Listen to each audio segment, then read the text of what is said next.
Wet finishing your hand-woven garment is really important and really simple. Some people get a little bit scared about finishing their hand-woven and having to put it into water. But once you've done it a number of times and you see the benefits and the finished results, you'll see how worth it is. And it's so simple. All you need is something to wash in, whether it's a bowl or a container or a sink, and a little bit of some very mild detergent. Now this detergent, I'm using about a teaspoonful for a woolen scarf, and you'll find the recipe for this mild detergent, I call it my gentle soak, on my blog, and I'll link to that down below.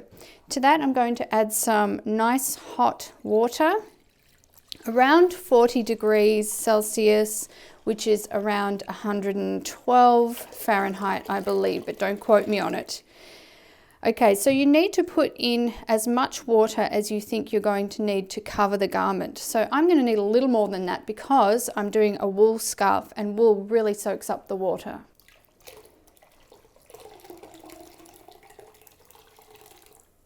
Now I wouldn't use this method for every type of hand weaving that I do, and I run over some of the specifics also on the blog post. But this scarf is a superwash wool, so I don't have to worry too much about it shrinking too much or anything like that. It's a superwash, it's been treated, and it can actually be machine washed even if you want to. So I've just got my scarf folded up, loosely folded, and I'm going to pop it on the water. And then I'm just going to press gently down. If you're not sure about your water temperature, you should be able to put your hands into it comfortably like this. If it's hotter than that, then it's probably too hot. And I'm just pressing gently down. I'm not agitating the piece at all. I want to get all of the fibers submerged in the water without agitating. Now it doesn't matter so much about agitating for this piece. As I said, it's superwash wool, but as a general rule, I'm not agitating. Especially for wool and some other animal fibers, agitation and detergent are the things that will make it felt. Okay, so I'm satisfied that all of those fibers are submerged under the water. I'm going to leave that for about an hour. And then I'm going to come back to it.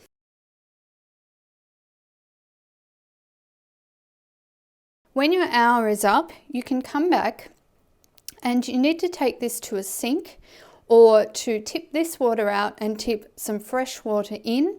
You want your rinse water, because that's what we're going to do next is rinse, to be a similar temperature to how this water is now. So after an hour, it's probably going to be sort of tepid. And that's a similar temperature to what you want because especially with things like wool, you don't want to shock those fibers at all.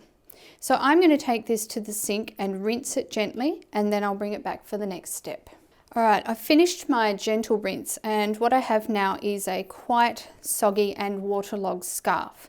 Now this is one of the purposes of wet finishing, is that these fibers take up all of that water, and then as they dry, they all settle into their place. So they have, at the moment, they have this lovely sort of bloom, and then as that water comes out of it again, all the fibers settle into their place, the places that you actually wove them into and want them to stay into.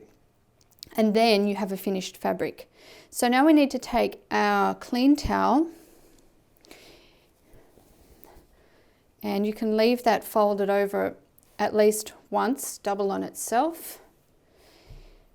I'm going to take this out of here, and I'm just very gently going to press a bit of the excess water out, because wool especially does take on quite a lot of water.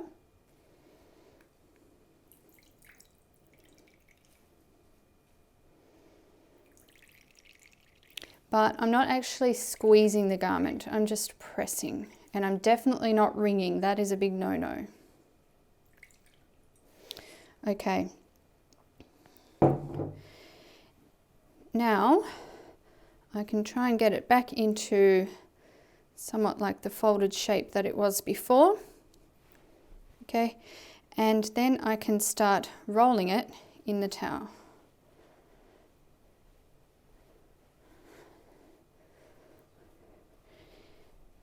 And once it's rolled up, you can press once again, and you can press pretty hard. Sometimes I even put these on the floor and dance on them just for fun.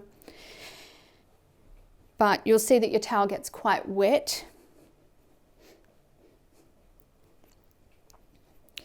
Now after this, depending on the garment, and I also go over this information on the blog, but depending on what you've got, some garments I will hang them up on the clothesline. I wouldn't do that for this for a couple of reasons. Number one, it's a scarf. It's a little more delicate. I want it to hold its nice scarf shape that I actually wove it into. And number two, it's wool. Wool's stretchy, especially when it's wet. So it's definitely going to stretch out of shape if I hang it up. If it was something a bit tougher like cotton, then I might treat it differently. So the next step is to lay it out somewhere in the shade. Even if you have like a flat clothes rack, you can lay it out flat on that. I often do that actually.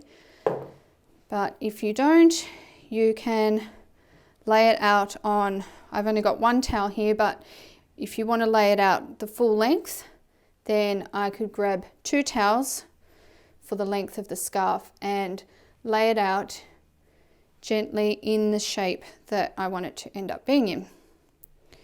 Okay, so just imagine that I've got another towel there, so I'm traveling the scarf right down that towel as well. And then I'm going to leave it in that flat state until it's completely dry. Now this is the hard part because you've got to wait a little while for that to dry, but it will be worth it when it's finished. Okay, I hope this video has helped you.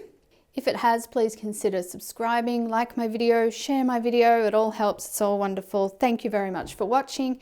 And until next time, happy weaving.